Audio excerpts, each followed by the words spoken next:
예, 감사합니다. 재밌는 게 있습니다.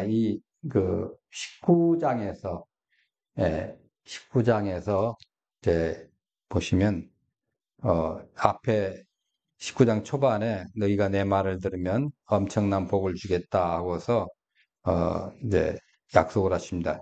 세계가 5절에 보면 세계가 다 내게 속하였으니 너희가 내 말을 잘 듣고 내 백성을 지키면 너희는 모든 민족 중에서 내 소유가 되겠고 너희가 내게 대하여 제사장 나라가 되며 거룩한 백성이 되리라. 너는 이 말을 이스라엘 자손에게 전할지다 이렇게 했거든요. 그래서 이제 가서 백성들에게 물어보잖아요. 물어보니까 백성들이 어떻게 해요? 우리는 못 지킵니다 소리를 안 하고 지킬 수 있습니다 그러잖아요. 네, 시키면 하여튼 무슨 말씀이든 주시는 말씀 잘 지키겠습니다.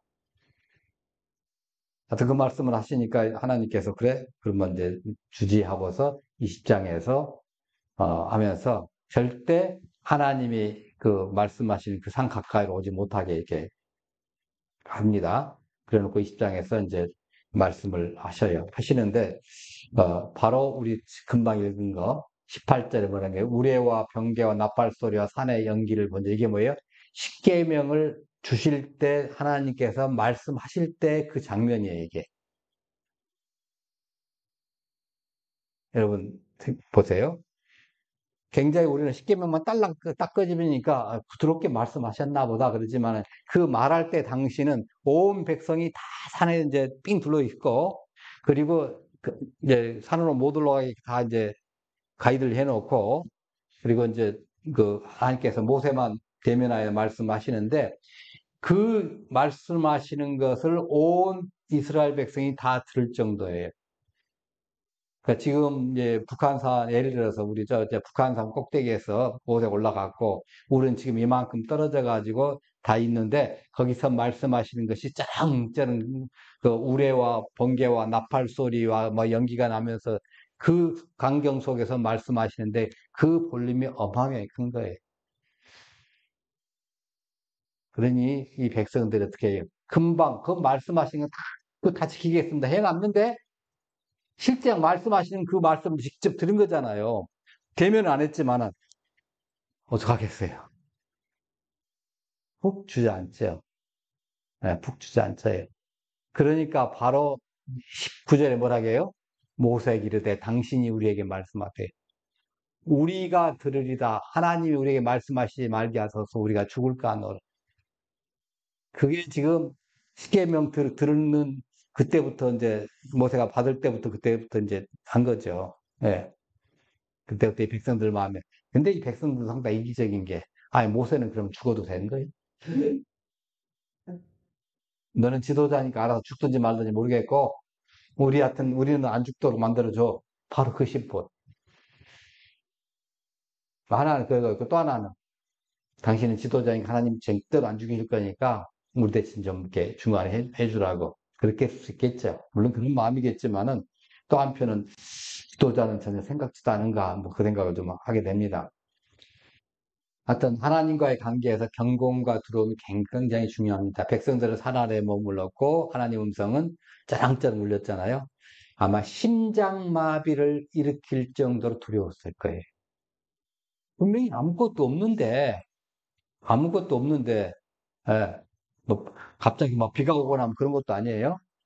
바람이 세게 부는 것도 아닌데 산에 연기가 나고 천둥과 번개는 치고 짜랑짜랑하고 그죠? 우리 이러다 우리 죽는 거 아니야? 그 마음이 든 거죠. 하나님은 무모하게 사람 죽이시는 분이 아니신데, 하나님 폭군이 아니신데, 그렇게 받아들여지는 거죠. 왜냐하면 그 마음에 뭐가 있어요?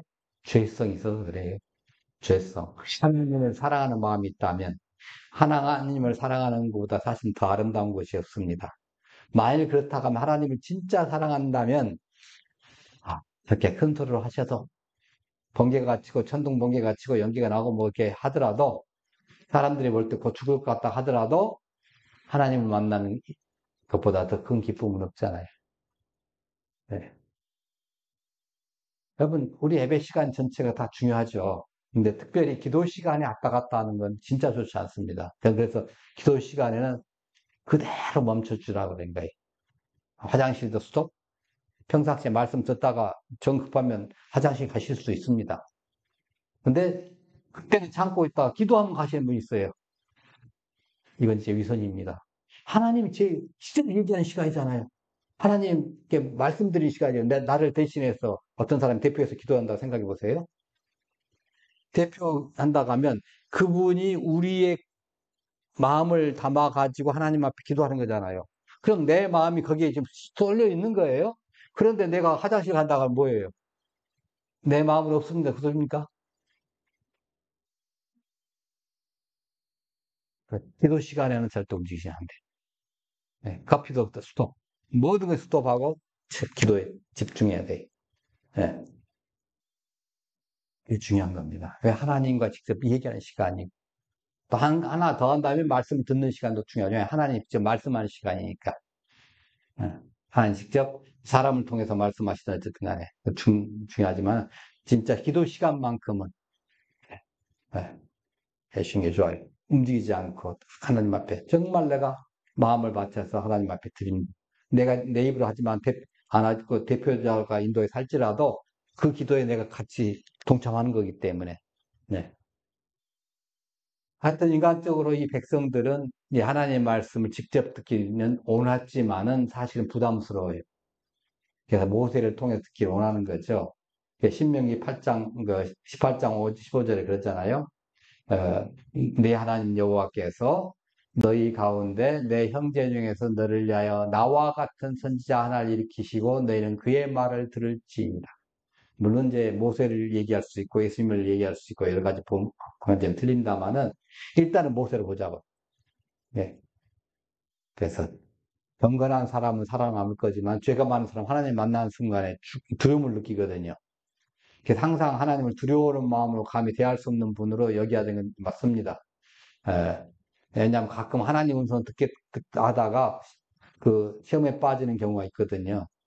예, 이러한 직접적인 소통을 원하는 것은 잘못된 생각은 아닙니다만은 이미 들은 말씀을 지혜롭게 충분하게 이해하고 모세를 통해 듣는 경건함이 신앙생활에 이제 중요합니다. 그러니까 하나님 말씀을 듣거나 뭐 목사님 설교를 통해 듣거나 성경을 볼 때 듣거나 아니면 자연현상을 통해 듣거나 하나님 말씀하시잖아요. 그때 그 말씀을 깊이 새기고 내가 실행하는 게 중요하죠. 내가 직접 하나님 말씀 듣겠다고 폼잡고 뭐 하는 것보다 이것도 중요합니다. 어, 그래서 우레라는 것은 이제 사실은 여기서 말하는 우레는요, 단순한 자연 현상을 좀 넘은 거예요. 하나님의 광림을 나타내는 특별한 의미를 지닌 단어입니다. 소리라든가 소문이라든가 천둥 이런 것은 이제 건데 특별한 그 우레라고 그랬어요. 일반적인 천둥 번개가 아니라 그 우레. 예, 복수들을 해놔가지고 여러 가지 것이 섞여가지고 하나의 상징적인 의미를 지닙니다. 그래서 물론 이게 19장에도 나와 있습니다. 셋째 날 아침에 우레와 번개가 19장 16절에 보니까 번개가 빽빽한 구름이 산 위에 있고 나팔 소리가 매우 크게 들리니 신중에 있는 모든 백성이 다 떨더라 그랬거든요. 하나님의 음성, 하나님의 음성이 이렇게 들린다는 거죠. 그러니까 하나님은 때로는 물론 어, 하나님의 음성이 세게 우리에게 말씀하실 수 있어요. 그러니까 그것을 놓치는 경우가 많죠. 정말 우리가 잔잔하지 않고 담담하지 않고 그래서 저는 시끄럽게 기도하시는 분보다는 잘 기도하시는 분을 훨씬 더 이제 그 제가 이제 그런 스타일을 좋아합니다. 왜냐? 하나님은 잠잠하게 세미하게 말씀하신 때가 많거든요. 예. 이렇게 우리와 같이 말씀하시면 큰 소리로 말씀하시면 저 말씀 때문에 내가 죽는 거 아니야? 이렇게 생각되잖아요. 그러면 그렇게 말씀 안 하실 거란 말이에요. 사랑하시는 분한테는. 그러면 세밀하게 말씀하실 때, 그럼 내가 떠들면 상대방 소리가 들립니까? 안 들립니까? 안 들려요. 내가 시끄럽게 하면 상대방 소리가 안 들립니다. 그러니까 내가 잠잠해야 돼요. 네. 하나님 말씀 들으면 내가 세미한 음성 들으면 내가 잠잠해야 돼. 그때 하나님 말씀이 들립니다. 네. 그러니까 여호와께서 하나님께서 우리 소리를 내시며 지존하신 내 음성을 내시며 하고서 하십니다. 어떤 우리에는 단순한 자연현상을 넘어가지고 하나님이 나타나시고 하나님의 권능이 있고 하나님의 심판과 하나님의 구원이라는 최종적인 의미를 이 우레 속에 이게 포함하고 있습니다. 에스겔 1장 13절에 보면요. 또 생물들의 모양 타는 숯불과 횃불 모양 같은 그 불이 그 생물 사이에 오르락 내려가며 그 불은 광채가 있고 그 가운데서는 번개가 나며 이렇게 돼 있어요. 이 번개는 단순한 그 자연현상을 넘어가지고 역시 또 다중적인 의미를 이제 지닙니다. 이 빛나다라는 말이 그 라파, 여호와 라파, 우리 흔히도 그러잖아요. 치료하시는 분이 아니라 불꽃 같은 이란 말입니다. 예. 그 불꽃, 램프, 불꽃에서 하나님의 불 또는 뭐 하나님의 무기 이런 권능과 심판을 상징하기도 해요. 그래서 창세기 15장에 보면 이제 아브람과 그 하나님과 계약을 하는데 햇불 언약 있지 않습니까? 그 햇불 언약 할 때 이때 이제 알라피딤하게 라파라는 단어를 써요. 이때 하나님의 임재를 상징하는 겁니다. 이 햇불 언약 할 때. 그러니까 번개는 뭐 이상하는 단순한 기상현상이 아니라 하나님이 나타나시고 하나님의 능력과 하나님의 약속을 상기시키는 중요한 상징적 의미를 갖는다는 거예요. 여기 지금 우리 본문의 번개가. 그래서 또 살의 연기가 또 나왔죠. 창세기 15장 17절에 보면 해가 져서 어두울 때 연기 나는 하루가 보이며 타는 햇불이 쪼갠 고기 사이로 지나더라 이게 나오는데 이건 이제 고대 이제 계약할 때 그것을 얘기합니다. 지금은 이제 보통 사람과의 어떤 약속을 하면요. 이걸 약속을 반드시 지켜야겠다 그러면 공증을 받아요. 우리나라 보면 이제 저 시청 앞에 보면 이제 공증 받아주는 데가 있어요. 그 사람 앞에 가면 뭐 이제 공증 받는 방법은 있거든요. 공증 사무실에 가는 방법도 있고 또 하나는 이제 변호사를 통해서 법원의 공증까지 받을 수 있어요. 그러면 그건 법률적인 효과까지 지닙니다. 예, 공증을 받아요. 일종의 우리가 이제 집을 이사하고 나서 등기하는 것도 일종의 공증을 받는 거죠. 똑같은 겁니다. 또 전세 계약을 하면 전세 임대차 보호법에 의해서 신고하는 것도 공증받는 거죠. 일종의. 하여튼 그런데 그렇게 공증받으면 되는데 예전에는 이때는 이 공증을 누가 해주냐면 자기들끼리 공증을 해요. 어떻게 공증하냐면 재물을 이렇게 하잖아요. 그러면 돌단을 두 개를 만들어요. 그럼 재물을 딱 넣고 재물을 죽이고 나면 그 재물을 머리부터 발끝까지 이렇게 해서 가운데로 딱 반을 자릅니다. 그래서 하나를 이쪽 단에 하나 이쪽 단에 놔요. 그럼 나란히 합쳐지면 한 마리예요. 자, 소나 양이나 그렇게 했다고 봅시다. 그러고 나서 이 계약을 한 당사자가 그 가운데를 지나가는 거예요.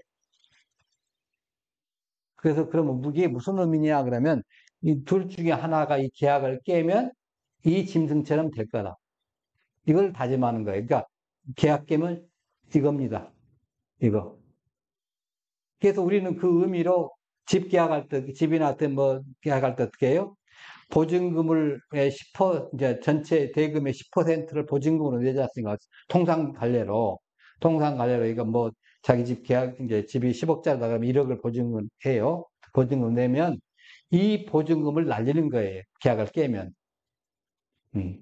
한 사람이, 살려는 사람이 나 계약 그거 안 할 거야, 안 살 거야. 그러면 보증금 날리는 거예요. 바로 아까 죽는 거하고 똑같은 거죠. 예. 그걸 생각하시면 되겠어요.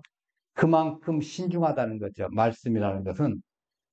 자, 근데 그때 지금 아브라함과의 계약에서 누가 지나냐면 아브라함이 지나간 게 아니라 하나님이 지나가신 거예요. 하나님이 그 연기 사이로 쭉 지나가는 거예요. 아브라함 안 지나갔어요. 만약 아브라함이 지나갔으면 아브라함 중간에 죽었을 거예요. 아브라함 중간에 어떻게 해요? 그걸 못 참고 10년째 되니까 어떻게 해요? 내 종, 알리에셀을 갖다가 내 후계자로 삼을까 하나이다.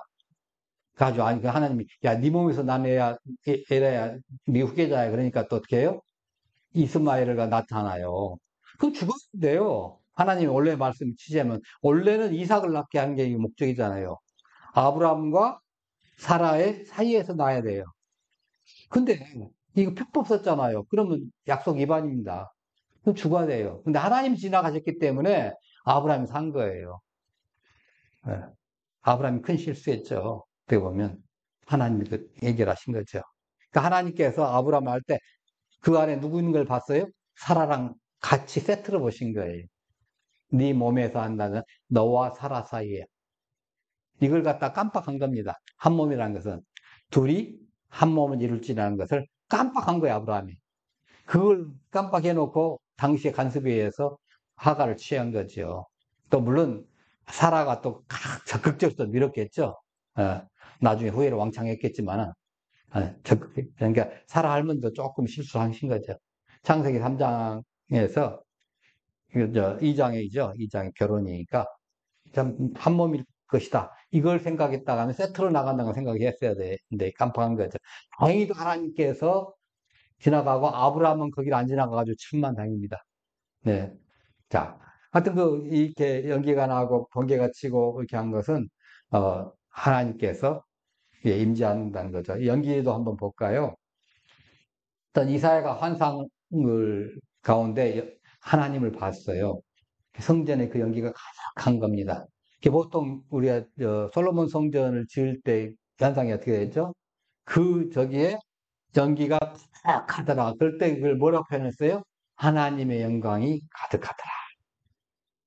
하나님의 거룩함과 영광이 바로 나중에 임재가 드러난 거죠. 이 시내 산에서도 온 산이 연기로 뒤덮인 거예요. 평상시하고 다른 거죠. 이거 안개하고 또 다른 겁니다. 예. 안개면 낮 시간 되면 다 사라지지 않습니까? 태양 나오면 아침 저녁에만 좀 있다가. 근데 한번 보나마나 하루 종일 걸렸을 건데 온 산이 연기로 가득 찬 거예요. 하나님의 영광이 산 전체에 충만하다는 거죠. 그러니까 이 산의 연기가 단순한 자연현상이 아니고 하나님의 인재와 영광 그리고 하나님의 거룩하심을 드러내는 거죠. 그래서 흔히 그 신의 산은 하나님의 산이라고 이제 부르기도 합니다. 그래서 모세가 나중에 보면 이제 그의 장인 미디안 제사장 이드로의 양떼를 치더니 그때를 광야 서쪽으로 인도하여 하나님의 산 호렙의 이름에 그러잖아요. 네, 하나님의 산. 아? 자, 하여튼 그 19절 보니까 모세에게 말씀하시길 당신이 우리에게 말씀하시되 우리가 들으리이다. 우리가 그 직접 하나님 말씀 들어가지고 죽지 않게 좀 해주세요. 왜 죄성을 있는 사람이 하나님 앞에 나면 왜 하나님께서는 거룩하시기 때문에 죄를 용납 못 하시는 거예요. 죄를 용납 못 하셔요. 그래서 우리가 죄인의 상태에서 하나님께 나갈 수 없는 거죠. 그러면 해결 방법이 없잖아요. 우리는 죄인인데 날 때부터 죄인이고 어떻게 아무리 선행한다고 말해도 죄인이에요. 예. 여러분 고슴도치 아무리 해도 턱 깎은다고도 고슴도치가 아니나요? 예. 정갈을 갖다가 정갈이 회개했다고 해서 정갈이 사람 물어가지고 뭐 한 거, 버리나요? 아니에요. 예. 여전히, 정갈이 여전히 고슴도치고, 우리가 아무리 회개하고서 거룩하게 보일지라도, 어, 여전히 죄인입니다. 여전히 죄인이에요. 예.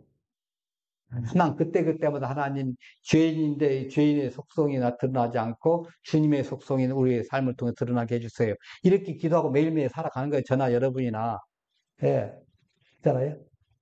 마치 어떤 사람들은 착각해가지고 목사님들은 막 엄청 거룩하다고 생각하면 착하면 안 됩니다. 똑같이 해요. 근데 기도하는 거예요. 하나님 앞에. 예. 그때마다. 하나님. 전 죄인입니다. 전 죄인이에요. 하나님께서 지켜주시지 않으면 순식간에 타락하고 방탕하고 더 추악한 모습을 보일 수 있습니다. 탐욕적이고요. 근데 저희를 붙잡아 주셔서 저희를 삶을 통해서 영광 받아주세요. 죄 있지 않게 해주세요. 그렇게 나는 기도하고 다녀요. 그게 제 모습이에요. 예. 저도 가끔 그 생각합니다. 하나님이 저렇게 특별 훈련을 안 시켰다고 하면, 저 아마 보나마나 세상 사람 잘 나가는 이제 판검사 돼가지고 또 얼마나 거들먹거리고 사람들 막 못살게 구고 갑질하고 그러겠어요. 가만 생각해보니까 그럴 것 같더라고요. 내가 생각해 봐도. 예. 얻어 터지지 않으면, 잘난 맛에. 하나님이 이렇게 주물렀기 때문에 다행이지. 그래서 맨날 그렇게 하는 거죠. 예. 바로 잡아주시라고. 겸손하게 살 수 있도록 하나님 주시라고. 예. 자, 당신이 우리에게 말씀하셔서 이렇게 합니다. 이렇게 모세에게 중개자 역할을 이제 부탁합니다. 예, 왜냐하면 하나님과 우리 사이에 예수님이 없어서는 안 되는 걸 또 가르쳐 주는 거예요, 여기서. 예수님이 안 계시면 우리는 즉각 이겁니다. 하나님과 우리 사이에. 예. 디모데전서 2장 5절과 히브리서 12장을 한번 같이 읽어볼까요? 하나님은 한 분이시니 하나님은 계시고 예수가 새하얀 그보다 지으시고 아들보다 더 나은 것을 바라는 계획이라. 예. 그러니까 우리가 죽을까 하노라 이렇게 하거든요. 죽을까 하노라. 예. 그러니까 우리가 죽지 않도록 좀 모세 당신 중보자 역할 해주세요. 예수님께서 그 역할을 하셨잖아요. 네.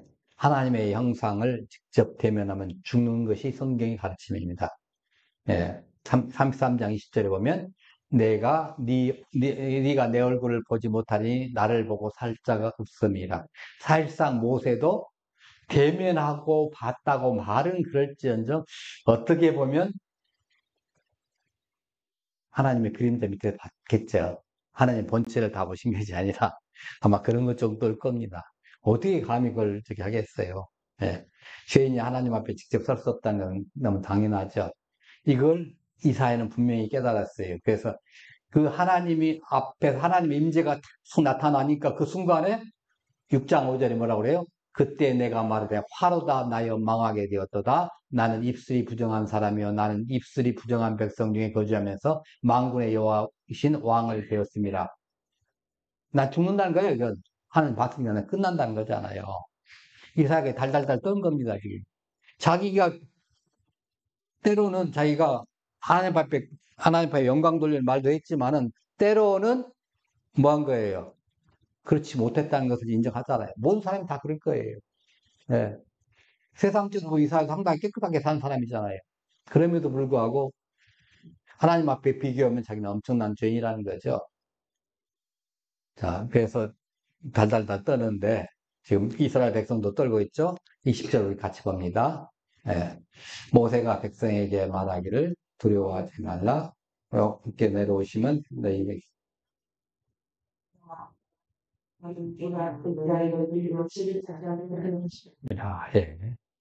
예. 시험하고라는 표현은 이게 나사라는 말인데, 그러니까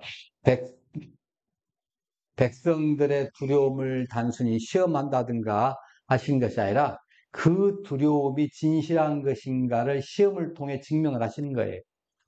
그러니까 하나님께서는 백성들의 믿음과 두려움의 진정성을 지금 확인하시는 거예요. 예. 그걸 지금 보는 거예요. 시험하고 이렇게 하는 것은. 그러니까 하나님과의 만남에 대한 두려움을 극복하기 위해서 두려움을 느끼는 것이 자연스러운 일인 거예요. 뭐, 맞아요. 인정합니다. 그러니까 이 두려움을 정복하고 하나님과의 만남을 사랑의 대상으로 우리가 바꿔야 됩니다. 그래서 깨는 일어나면 때로는 꿈속에서 기도하고, 예, 가끔가다 좀 꿈속에서 기도해요. 이게 무슨 뜻이지, 하나님? 예, 이게 무슨 꿈꿔도 좀 특별한 꿈이 어쩌니까 그런 꿈을 꿨어요. 바다에 배를 타고 쫙 가는데 어떤 큰 섬이에요. 거기에 다니엘의 그 섬에 다니엘의 예, 거기다 묻었다는 거예요. 다니엘. 구약 성경 다니엘이. 그런데 딱 입구에 가니까 어떤 큰 뭐가 있는데 큰인데 거기에 갑자기 배가 지나가기가 좀 좁을 정도예요. 근데 거기서 뭔가를 거기 있는 사람이 스위치를 딱 내리니까 내가 물로 쭉 내려가는데 앉은 자 둥둥둥 떠가지고 안으로 들어가고 있는 거예요. 이게 무슨 뜻이죠, 하나님? 하여튼 국사에서 그걸 물어봤던 기억이 나요. 예? 아, 그래요. 감사합니다. 예, 하여튼 하나님과 교제가 필요합니다. 하나님 이게 뭐죠? 어, 평상시에도 뭐 맥힘 하나님 이게 무슨 뜻입니까? 누구 말씀 듣다고도 이게 무슨 뜻이죠? 무슨 의미죠? 물어보는 거예요. 제가 어떻게 대답해야 되죠? 예, 그때마다. 그러니까 하나님과의 만남을 사랑의 대상으로 느끼도록 사는 거예요. 이게 중요하죠. 예. 이미 우리는 죽었다고 늘 포기하고 하면 이게 가능해요. 내가 살아있다고 내 자아가 움직여서 내가 뭔가 해보겠다고 내가 계획 세가지고 뭐 열심히 뭘 하면 뭐가 되겠지. 해가지고 예전에 많이 했죠. 그게 안 되더라고요. 결국 하나님은 손 앞에 있어요. 하나님 어떻게 인도하시는데 저 가겠습니다. 소리죠. 하나님 어떻게 어떤 걸 원하십니까? 그때 갖다 물은 거예요. 하나님, 사랑의 대상, 교제의 대상, 그런 친밀한 관계. 예. 자, 이걸 하려면 이제 우리가 늘 하나님 앞에 정결하고 그런 삶을 살아야 되겠죠. 그러니까 하나님께 대해 두려움과 이제 안위를 균형 있게 유지하는 건 중요합니다. 하나님 우리를 시험하기 위해서 두려움을 주실 수 있지만 이 시험을 통해서 우리의 믿음과 사랑을 강화시킬 수가 있어요. 그러니까 하나님의 말씀을 소중히 여기고 따르는 것이 중요합니다. 하나님 말씀을 통해서 하나님의 사랑과 지혜를 깨닫고 하나님과 만남을 사랑의 대상으로 느끼도록 우리 살아가야 될 거예요. 자, 21절 한 절만 더 봅시다. 백성은 멀리 떨어져서 있고 모세는 예, 그러니까 백성은 멀리 떨어져 있고 그러니까 흑암으로 들어간다는 소리는 뭐예요? 자, 우리 흑암 한번 생각해 봅시다. 애굽에 그 흑암 있을 때 어떤 거였죠? 칠흑 같은 흑암, 하나님의 심판 선포입니다. 예. 아홉 번째 재앙이 이제 흑암 재앙인데 단순한 자연 현상이 아니라 하나님께 행하신 초이적 자연적 이적이었거든요. 애굽 사람들의 죄악을 심판하듯이 그 칠흑 같은 어둠이 땅을 쫙 덮은 거예요. 얼마나 더 무섭겠어요, 또. 애굽에서 한번 봤잖아요, 이 사람들이 상당수. 여기 나온 사람들이 대부분이 이제 봤잖아요. 이미 3개월밖에 안 되니까. 애굽에 나온 지 3개월 했으니까 기껏해 100일 전에 애굽에 나왔거든요. 4월 달에 나왔으니까 3월 말에 나왔으니까 4, 5, 5, 6 이제 7월 초나 6월 말에 될 거란 말이에요. 그 정도니까 그 뜨거운 햇빛 속에서 지금 있는데 이 구름이 안 해주면 얼마나 뜨겁겠습니까? 하나님께 구름을 딱 주시고 연기도 주시고 해가지고 에어컨 갖다 잘 만들어 주시고 이 말씀을 듣게 만드시는 거죠. 예. 그러면서 애굽에서 너희들 흑암재앙을 받지. 이걸 한번 다시 한번 해주는 겁니다, 지금. 어두운 정도를 넘어서 그때는 어떻게 해요? 얼마 정도 흑암이었죠? 더듬을 만한 흑암이었어요. 이 더듬을 만한 흑암이라는 건 뭐예요? 우리가 쬐끄만 불빛만 있어도 뭔가 조금 그걸 해서 하잖아요. 근데 전혀 없어가지고 더듬지 않고서는 아무데도 오갈 수 없는 그런 정도 흑암입니다. 헤메슈크라고 그렇게 하는데 손으로 그 잡힐 듯 아주 짙고 이제 무거운 그런 절대적인 어둠이에요. 그런 것이 이제 발생하려면 이건 이제 그 세 가지가 있다고 합니다. 함신이라고 하는 것이 있고 두 번째는 일식이라는 것이 있고 세 번째는 하나님의 능력일 때 이 현상이 나타나는 거예요. 그러니까 흑암 재앙의 원인은 함신이라는 게 뭐냐면 계절풍과 일식이 주로 이겁니다. 일종의 사막의 바람처럼 아주 뜨겁고 건조한 남풍이 이제 봄철에 먼지와 모래를 실어가지고 날아와서 하늘을 어둡게 만드는 거예요. 예전에 19장 그 앞전에 그 10가지 재앙 얘기할 때 이 말씀 드렸을 거예요.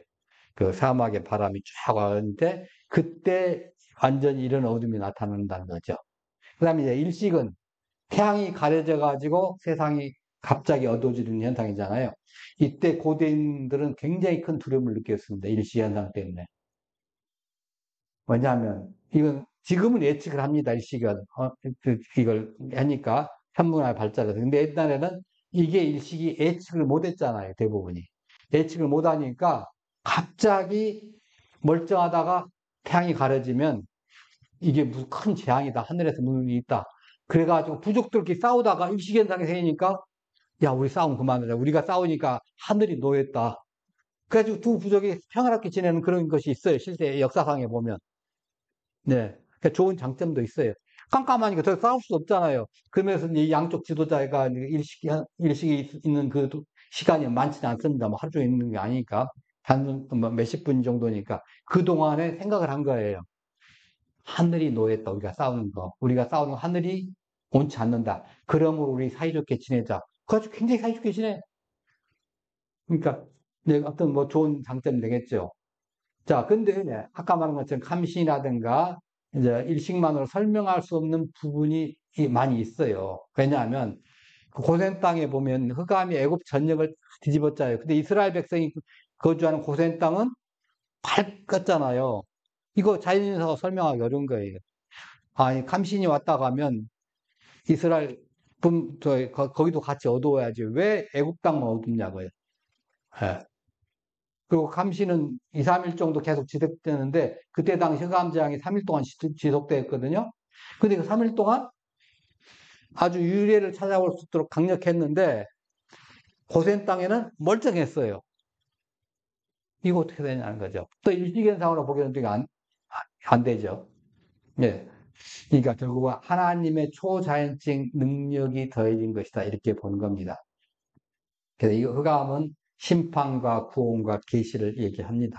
그래서 심판과 구원, 심판은 뭐 거짓 신을 숭배하며 이제 교만했던 애굽에 대한 하나님의 심판이었죠.